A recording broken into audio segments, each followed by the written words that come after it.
মেয়েরা বেশি ঝালটক পছন্দ করে না ছেলেরা বেশি ঝালটক পছন্দ করে? আর যদি মেয়েরা পছন্দ করে তাহলে সেটা কেন পছন্দ করে?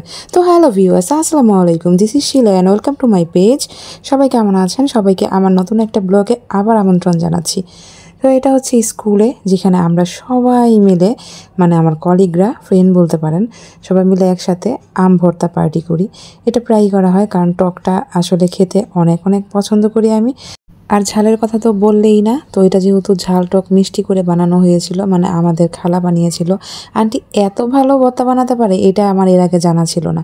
এটা খেতে এত ভালো হয়েছিল যে খেতে খেতে একদম শেষ অবধি আর বাকি রাখি নাই কিছু। কারা কারা এরকম এই সিজনে কাঁচা আম ভর্তা খেতে পছন্দ করেন কমেন্ট করতে পারেন আমাকে। আর আপনারা কে কে আজকের ভিডিওটা জুড়ে আছেন অবশ্যই আমাকে কমেন্ট করবেন। কে কোথা থেকে আজকের ভিডিওটা দেখছেন সেটাও কমেন্ট করতে পারেন।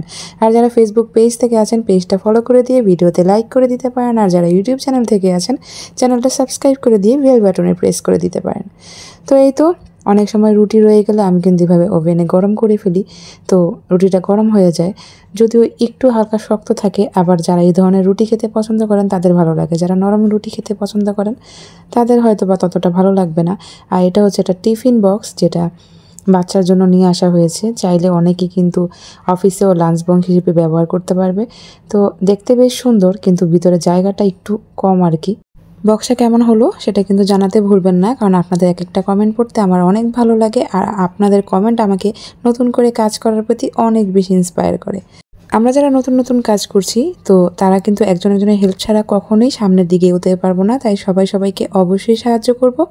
সেই ক্ষেত্রে ভিডিওর কোনো অংশ যদি আপনাদের এতটুকু ভালো লাগে, প্লিজ ভিডিওটা শেয়ার করে দিবেন। একটা শেয়ারের মাধ্যমে আপনাদের পরিবার এবং বন্ধুবান্ধবকে দেখার সুযোগ করে দিবেন।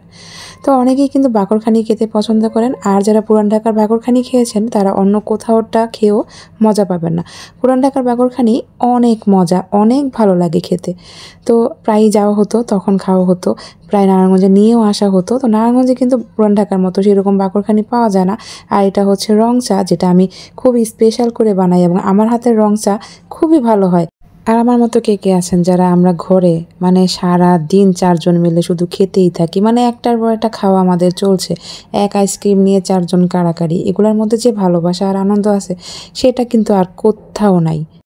7 আপ অনেক পছন্দ করি, এখন কম খাওয়া হয়। আর এই যে বাচ্চার জন্য যে খাবার বানানো হয় সেগুলো সবাই মিলে খেয়ে ফেলি। এই আচারটা এত পরিমাণে মজা ছিল সেটা বলে বোঝাতে পারবো না। তো এটা হচ্ছে ছোট বোনের, যে কিনা মাথায় দিবে, মানে রূপচর্চা শুরু হয়েছে। তো আজকের ভিডিওটা জুড়ে যারা ছিলেন সবাইকে অসংখ্য ধন্যবাদ। নতুন কোনো ভিডিওতে আপনাদের সাথে দেখা হবে। সেই অবধি সবাই ভালো থাকবেন। সবার জন্য রইল অনেক অনেক দোয়া আর ভালোবাসা। আল্লাহ হাফিজ।